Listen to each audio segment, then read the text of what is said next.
Ayan guys, luto ng ating banana loaf.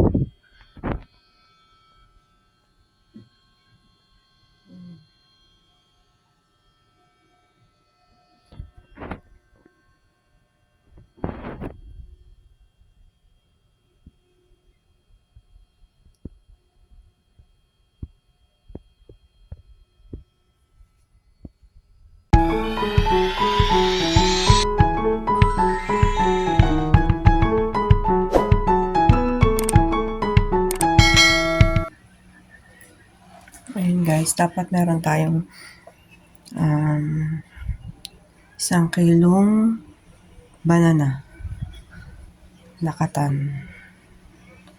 Ayan, tapos meron din tayong oil na 1.5 cup.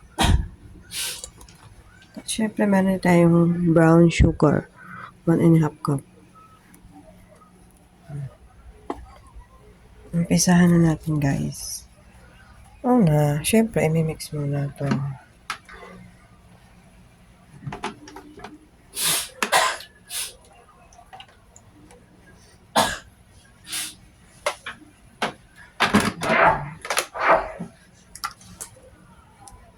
Dapat meron tayong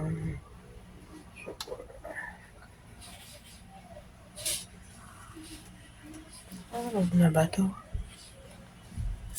1, 2, 3. 1, 2.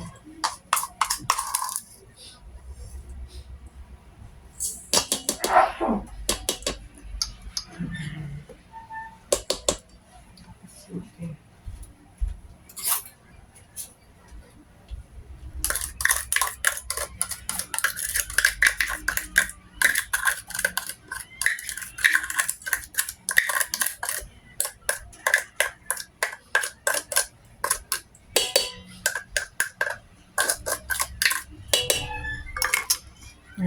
Then, add natin yung 1.5 cup na tawag ito? Oil, canola oil.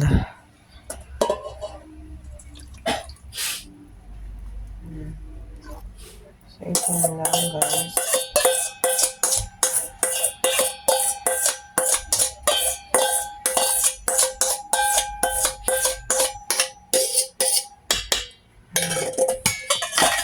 Tapos, 4 na itlog.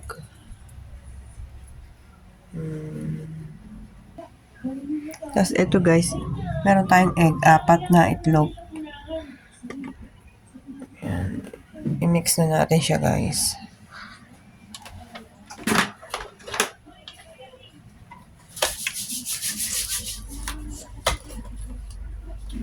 Sama na natin.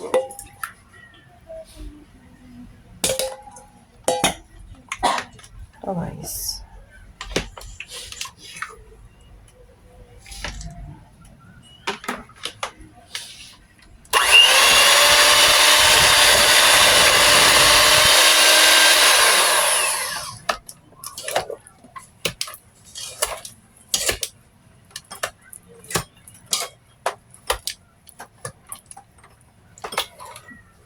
Dinurog ko muna kasi natalsik.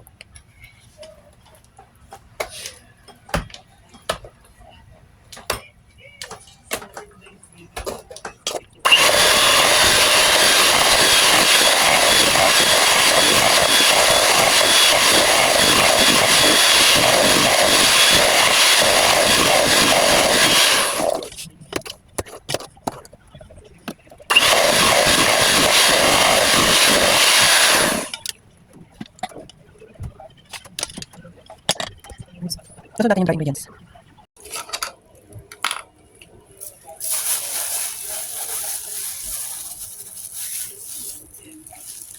Four cups ng all-purpose flour. Siyempre, kailangan natin siyang i-sieve.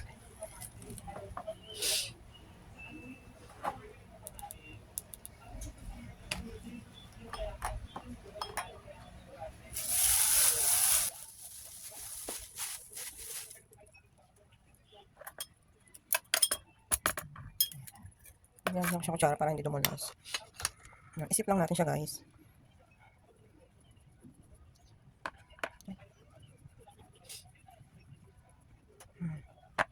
Tapos,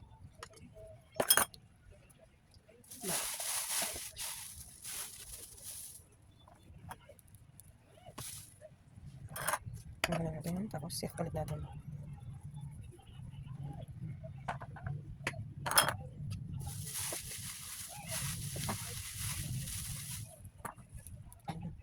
Nakakatatlo na tayo, guys.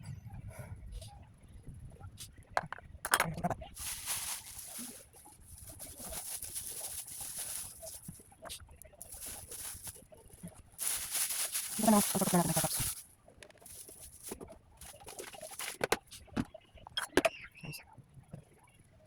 Okay. Pag naman isa ng cellphone, marinig pa dito. Makakakit na naman ako. Maririnig yung tugtog.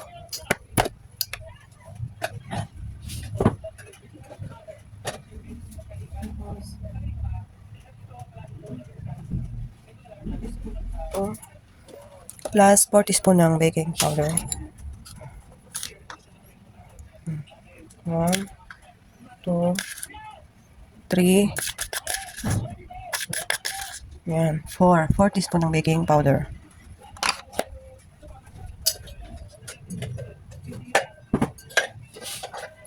Then, 2 teaspoon ng baking soda. Ito, baking soda. Ayan, guys.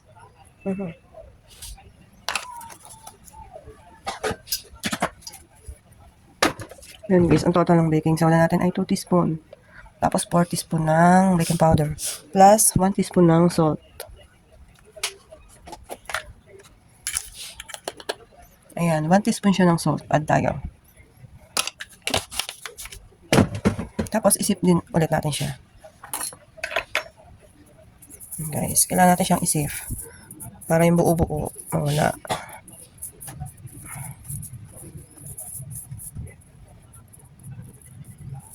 Guys. Ito na siya.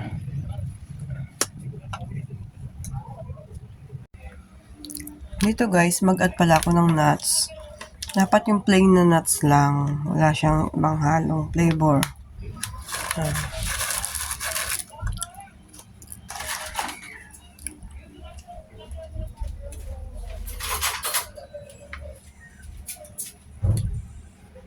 Ito guys. Tapos,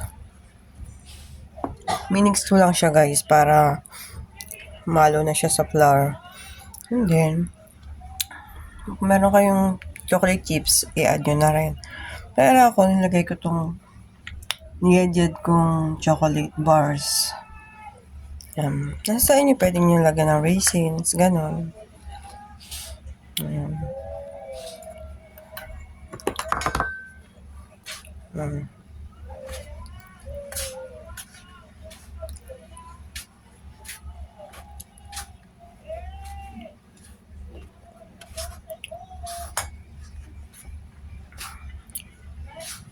Ayan guys. Set aside muna natin guys. Balik tayo dun sa butter kanina guys. Mag-add po tayo ng 4 teaspoon na vinegar.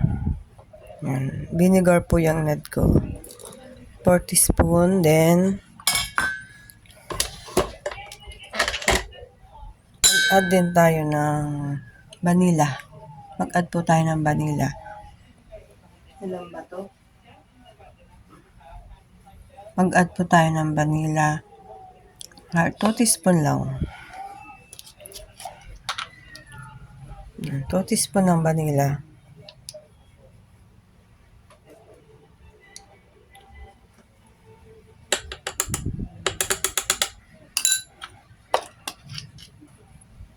Yan. I-mix lang po natin ulit.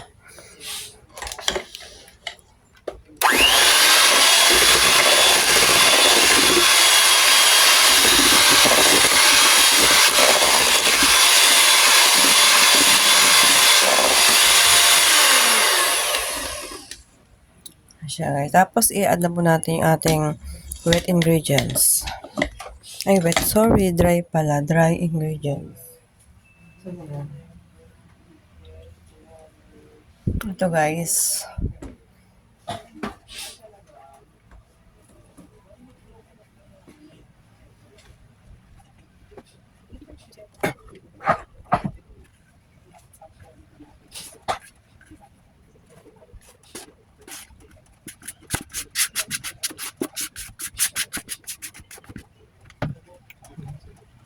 Haluin mo na ng spatula para hindi magtalsikan.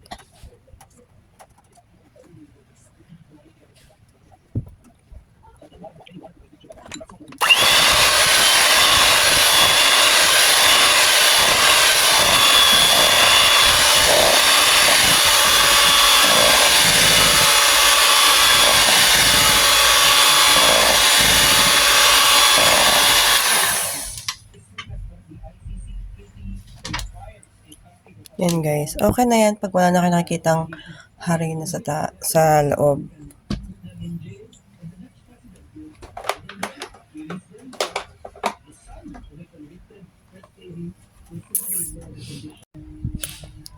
Ito guys, i-mix lang natin ng konti sa spatula para maayos yung pagka-mix niya.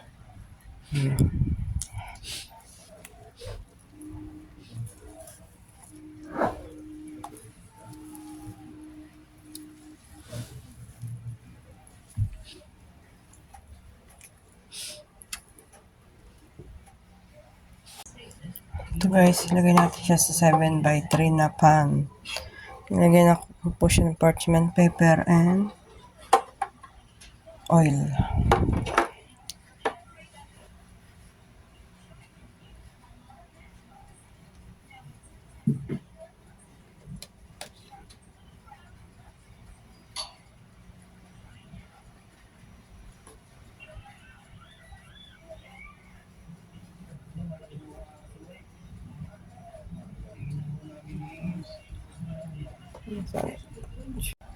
Ayan guys, nakagawa tayo ng 4 na rectangle na pan, 7x3. Tapos, dapat naka-ready na yung oven nyo. Naka-preheat na siya naka-preheat na yung oven nyo ng 350 Fahrenheit. Ganon. Saka natin siya isasalang. Pero bago ang lahat, gusto nyo yung may biak sa gitna, lalagyan po natin.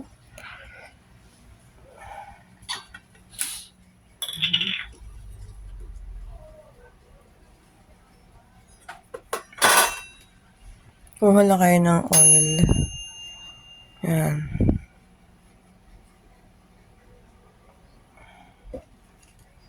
Guys, ipahid nyo lang siya sa kahit anong scraper. Yan.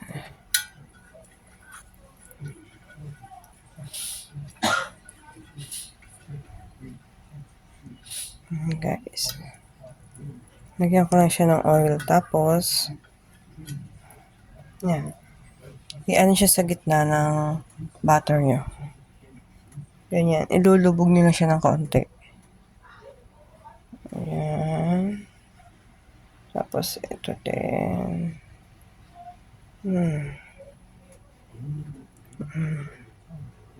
Sa tingin nyo kakaunti na yung oil, pahidan nyo pa.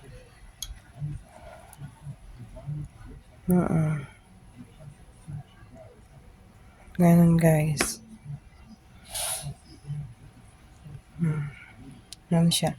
Para pag luto niya, may ano siya sa gitna. Parang nakabuka.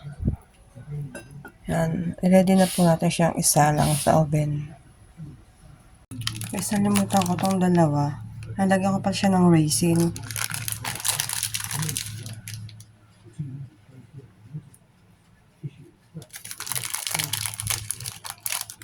Iba kasi ayaw ng raisin, kaya yung dalawang pan lang ang nilagyan ko.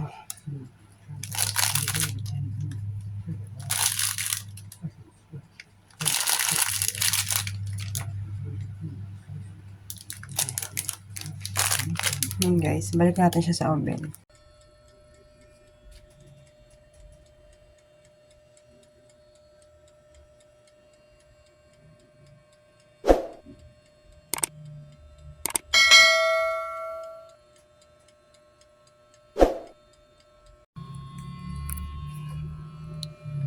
Luto na siya guys.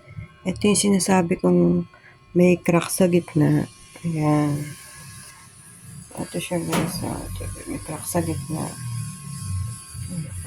Kitang-kita siya. Ayun siya guys. O, diba? May crack siya sa gitna. Ito yung may raisins.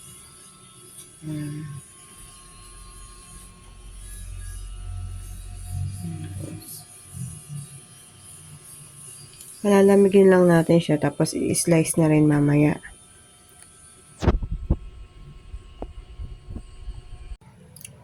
Ito guys, luto na siya. Natanggal ko na pala siya sa pan. Ayan. Ito yung may raisins. Nilagyan ko. Tapos ito yung wala. Itong black chocolate yan. Ayan siya guys. I-slice natin siya. Ito na siya guys. Na-slice na natin. Ito po yung may raisins. Ayan. Ito yung wala.